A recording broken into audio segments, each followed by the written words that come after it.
السلام علیکم ورحمۃ اللہ وبرکاتہ۔ حامدا و مصلیا اما بعد۔ جناب صدر، مہمانان گرامی قدر، علماء کرام اور معزز رفقا، آپ کی آمد جس علاقے میں ہوئی ہے وہ علاقہ میوات کہلاتا ہے۔ یہ علاقہ دہلی کے جنوب میں واقع ہے، جو ہریانہ کے ضلع گڑگاؤں، فرید آباد، پلول، نوح، راجستھان کے ضلع الور و بھرتپور اور یو پی کے ضلع متھرا کے کچھ حصوں پر مشتمل ہے۔ اس علاقے میں پلول، نوح، پننگوا، پنہانا، فیروز پور جھرکا، تیجارہ، نگینہ اور تاوڑو جیسے اہم قصبات، شہر شامل ہیں۔ یہاں بسنے والی قوم میو قوم کے نام سے موسوم ہے، جو اپنا سلسلہ نسب ہندوستان کی مشہور قوم آرین سے ملاتی ہے اور خود کو کھشتری کے نام سے متعارف کراتی ہے۔ ان کی تاریخ، زبانی روایات، رزم و بزم کی حکایات اور کھشتری نسلوں کے شجرہ انساب اس امر کی بخوبی شہادت دیتے ہیں کہ یہ قوم 12 پالوں یعنی قبیلوں اور 52 گوتوں یعنی خاندانوں میں منقسم ہے۔ ان کا حسب و نسب کھشتریوں کی مشہور نسلوں سے جا ملتا ہے، جن کی تاریخی عظمت سے تاریخ ہند لبریز ہے۔ اس تاریخی سرزمین پر آپ کی تشریف آوری کو ہم اپنے لیے سعادت سمجھتے ہیں اور آپ کو خوش آمدید کہتے ہیں۔ معزز حاضرین، تاریخ ہند، علاقہ میوات کی تاریخ اور میو قوم کی سینہ بسینہ چلی آ رہی روایات و حکایات، ادبی وراثت یعنی میواتی شاعری ان حقائق سے بھری ہوئی ہے کہ میو قوم بہادر، جری اور حوصلہ مند قوم ہے۔ ان کی سپاہ گری اور سیاسی عظمت کی بھی زبردست اور مثالی تاریخ ہے، جو فرقہ واریت سے بالکل ناآشنا ہیں۔ وطن پرستی، آزادی پسند طبیعت، جرأت و غیرت مندی میں اپنی مثال آپ ہے۔ 12ویں صدی عیسوی کے اواخر میں خواجہ معین الدین چشتی، میر سید حسین خنگ سوار، حضرت بدیع الدین عرف شاہ مدار اور ان سے قبل سید سالار مسعود غازی کے ہاتھ پر اس قوم کا غالب حصہ ایمان لایا۔ اسی لیے اس خطے میں عام طور پر حضرت خواجہ معین الدین چشتی اور سید سالار سے غیر معمولی عقیدت پائی جاتی ہے۔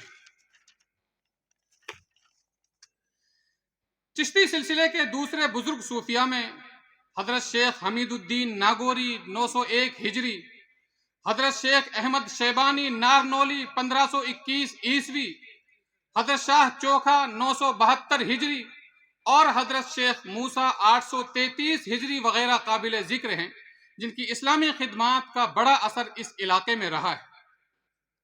مغلیہ عہد میں سلسلہ ولی اللہ کے تعلیمی اثرات بھی میواتیوں کی زندگی پر اثر انداز ہونے شروع ہو گئے تھے۔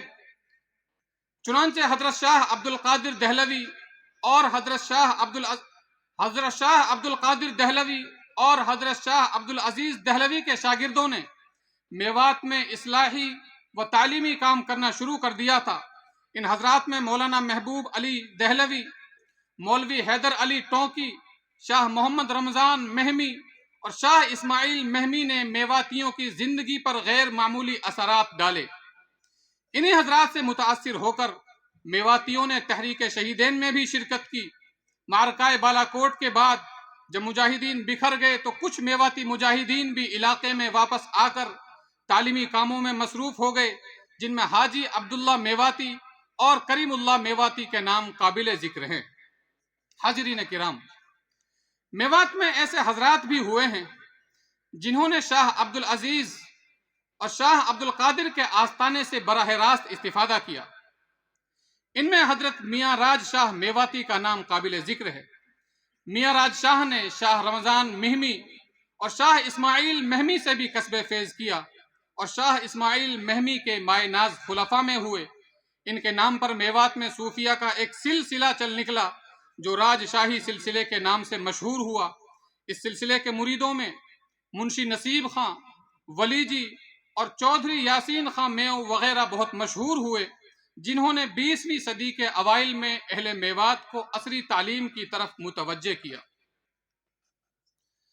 1857 کے بعد اہل میوات کا تعلق کاندھلا کے صدیقی شیوخ کے ایک معزز خاندان سے ہو گیا، جس میں علم و دینداری پشت ہا پشت سے چلی آ رہی تھی۔ اس خاندان نے ماضی کی تمام کاوشوں کو اجتماعی شکل دے کر کام کا آغاز کیا اور میو قوم کی دینی و مذہبی حس کو اجتماعی شعور کی پرچھائیوں میں لا کر اس میں صلابت و پختگی پیدا کی۔ رفتہ رفتہ میوات کی فضا بدلنے لگی، موسم کے تبدیلی و تغیر کے اثرات ظاہر ہونے لگے، زمین میں ایسی رویدگی و قابلیت پیدا ہو گئی کہ دینی معاملات کو نشو و نما پانے اور سرسبز و شاداب ہونے کی ایک کرن سی پھوٹ پڑی۔ بے دینی، بدعات و رسومات اور فسق و فجور خود بخود مضمحل ہونے لگا۔ چنانچہ میوات میں مساجد، مکاتب اور مدارس کا قیام روز بروز عمل میں آنے لگا۔ ماضی کا جائزہ لینے، مستقبل کا لائحہ عمل تیار کرنے کے لیے اجتماعات و قومی پنچایتوں کا ایک سلسلہ چل نکلا۔ کاندھلا کے اس خانوادے کی معزز شخصیات جنہوں نے میوات کی بڑی پیمانے پر تربیت و اصلاح فرمائی، ان میں حضرت مولانا محمد اسماعیل کاندھلوی، ان کے عالی مقام فرزندان حضرت مولانا محمد میاں کاندھلوی اور حضرت جی مولانا محمد الیاس کاندھلوی بطور خاص قابل ذکر ہیں۔ مولانا محمد میاں کاندھلوی کے متعدد میواتی شاگرد ہوئے، جن میں حضرت حاجی عبدالرحمن، میاں جی منگل خاں، قاری محمد داود خاں، میاں جی محراب خاں، میاں جی رحیم بخش اور مولانا عبدالسبحان خاں کے اسماء گرامی قابل ذکر ہیں۔ سامعین اعظام، مذکورہ بالا شخصیات نے اپنے اپنے میدانوں میں نمایاں خدمات انجام دی، لیکن ان شخصیات میں جو شخصیت سب سے نمایاں، ہمہ جہت اور انقلابی بن کر سامنے آئی، وہ مولانا عبدالسبحان خاں میواتی کی شخصیت ہے، جس نے میوات کے ہر گوشے کو علم کی روشنی سے منور کیا اور ایسے تلامذہ تیار کیے جنہوں نے ان کی علمی وراثت کو نہ صرف باقی رکھا بلکہ اس کو میوات کے کونے کونے تک عام کیا اور اس خطے کو تعلیمی مراکز سے اس طرح معمور کر دیا کہ آج اس خطے میں جو بھی علمی چہل پہل ہے، اس میں مولانا عبدالسبحان خاں کی بے لوث قربانیوں، شبانہ روز کی محنتوں کا بڑا دخل ہے۔ مولانا عبدالسبحان خاں خطہ میوات میں تعلیمی مراکز کے سرخیل ہوئے ہیں۔ انہوں نے یہاں علم کی نشر و اشاعت کی خاطر آبائی زمین و جائیداد کو نثار کیا، حتیٰ کہ خاندان، گاؤں اور دوست و احباب سب کو علم کی راہ میں قربان کر دیا۔ چنانچہ میوات کے موجودہ منظرنامے اور اس کی تعلیمی و اصلاحی خدمات کے متعلق خاندان کاندھلا اور خاندان سبحانیہ کا یہ علاقہ ہمیشہ احسان مند رہے گا۔ مولانا عبدالسبحان خاں اور ان کے خانوادے کے ذریعے برپا کی گئی تعلیمی تحریک اور ان کے ذریعے روشن کیا گیا چراغ آج میوات میں اپنی آب و تاب کے ساتھ جلوہ فگن ہے۔ مولانا مرحوم سے اپنی عقیدت و محبت، ان کے احسانات کا تذکرہ کرنے اور آپ جیسی نامور علمی ہستیوں سے ان کے فیضان کا تذکرہ سننے کے لیے اس خانوادے کے فیض یافتہ بڑی تعداد میں جمع ہیں اور اس تاریخی لمحے کے گواہ بن رہے ہیں جس میں ان کے محسن کی بے لوث قربانیوں کو خراج تحسین پیش کیا جا رہا ہے۔ ہمارے لیے یہ نہایت سعادت مندی اور شرف کی بات ہے کہ خانوادہ سبحانی کے علمی وارثین آج کی اس محفل میں تشریف فرما ہیں۔ ہم استقبال کرتے ہیں حضرت مولانا سعد رشید بن مولانا فضل الرحمان کا کہ آپ نے اپنا قیمتی وقت دے کر مجلس کو زینت بخشی۔ بزرگان ملک و ملت، میں اس مجلس میں اپنے تمام رفقائے کار کی جانب سے آپ تمام حضرات کا خیر مقدم کرتا ہوں۔ ملک کی نامور علمی و تحقیقی شخصیت حضرت مولانا نور الحسن راشد کاندھلوی کا تہہ دل سے استقبال ہے، جو خاندان کاندھلا کے علمی وارث ہیں، جن کے تحقیقی کاموں کا آج ہر جانب شہرہ ہے، جن کی شخصیت تبلیغی جماعت اور میوات کے تذکروں میں سند کی حیثیت رکھتی ہے۔ اسی طرح دوسری شخصیت مولانا حافظ عمیر الصدیق ندوی کا بھی دل کی گہرائیوں سے استقبال ہے۔